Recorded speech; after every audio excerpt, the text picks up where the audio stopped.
ជំរាបសួរពុកម៉ែបងប្អូនទាំងអស់គ្នាបាទថ្ងៃនេះដែរគឺយើងមានប្រភេទរថយន្ត Ford Raptor មួយគ្រឿងចង់ចែកជូនបងប្អូនទស្សនាទាំងអស់គ្នាបាទចំពោះរថយន្ត Ford Raptor នេះដែរគឺអតិថិជនគាត់មានបញ្ហាផ្នែកដំបូលកម្រិតម៉ាស៊ីនពុកម៉ែបងប្អូនទាំងអស់គ្នាចំពោះដំបូលកម្រិតម៉ាស៊ីនរបស់គាត់នេះគឺមានការស្លក់ពណ៌ជាខ្លាំងនៅពេលដែលគាត់ធ្វើការបកស្គុតចេញមកហើយបន្ទាប់ពីមានការស្លក់ពណ៌អញ្ចឹងគឺគាត់បានយកឲ្យខាងក្រាស់តោនបាញ់ថ្នាំ100យើងគឺធ្វើការបាញ់ថ្នាំឡើងវិញអូខេឥឡូវកុំឲ្យខាតពេលយូរយើងមកមើលសកម្មភាពជាងបន្ទាប់ពីគាត់ធ្វើការឡើងទំនាប់ហើយគឺគាត់ធ្វើការរៀបចំបាញ់ថ្នាំហើយអញ្ចឹងយើងមកមើលលទ្ធផលដែលគាត់ធ្វើការបាញ់ថ្នាំតិចមកសម្រាប់ពុកម៉ែបងប្អូនដែលមានរថយន្តស្លក់ពណ៌ហើយអត់ដឹងថាយកទៅណាពុកម៉ែបងប្អូនអាចជ្រើសរើសក្រាស់តោនបាញ់ថ្នាំ100យើងបានគឺយើងធានាពុកម៉ែបងប្អូនចំពោះគុណភាពនិងការធ្វើរបស់យើងពុកម៉ែបងប្អូនគឺស្អាត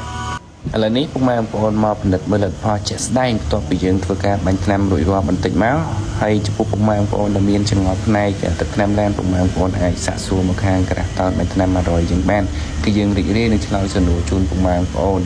អូខេសម្រាប់វីដេអូនេះក៏មានតែប៉ុណ្្នឹងដែរចាំជួបគ្នានៅវីដេអូក្រោយទៀតបាយបាយជំរាបសួរពុកម៉ែបងប្អូនទាំងអស់គ្នាបាទថ្ងៃនេះដែរគឺយើងមានប្រភេទ Land Mercedes មួយគ្រឿងចង់ចែកជូនបងប្អូនទស្សនាទាំងអស់គ្នាបាទចំពោះ Land Mercedes នេះដែរគឺអតិថិជនគាត់មានបញ្ហាផ្នែកចំហៀងខាងស្ដាំហើយចំពោះផ្នែកចំហៀងខាងស្ដាំនេះគឺអតិថិជនគាត់បើកគៀមួយឆ្នោតទៅពុកម៉ែបងប្អូនទាំងអស់គ្នាបាទហើយ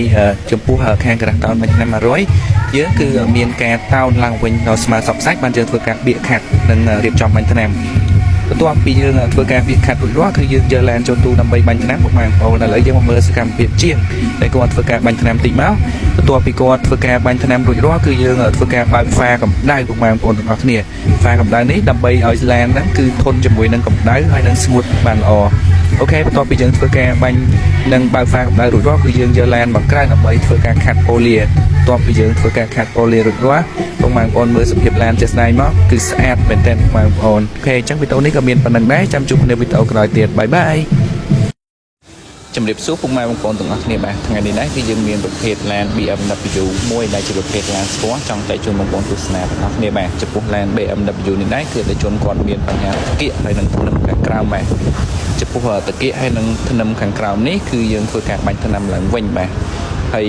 ចំពោះឡាននេះដែរដំបូងគឺតែជនគាត់មានបញ្ហារបក់ទឹកថ្នាំពុកម៉ែបងប្អូនអញ្ចឹងគឺគាត់ធ្វើការឲ្យខាងក្រាស់តោនបាញ់ថ្នាំ100យើងគឺធ្វើការបាញ់ទឹកថ្នាំឡើងវិញជូនគាត់អូខេឥឡូវយើងមកមើលលទ្ធផលដែលយើងធ្វើការបាញ់រួចរាល់មកបន្ទាប់ពីយើងធ្វើការបាញ់រួចរាល់គឺយើងធ្វើការយកឡានចេញក្នុងទូពុកម៉ែបងប្អូនទាំងអស់គ្នាបាទបន្ទាប់ពីយើងធ្វើការបើកឡានចេញក្នុងទូរួចរាល់ហើយគឺយើងធ្វើការប៉ូលីជូនអតិថិជន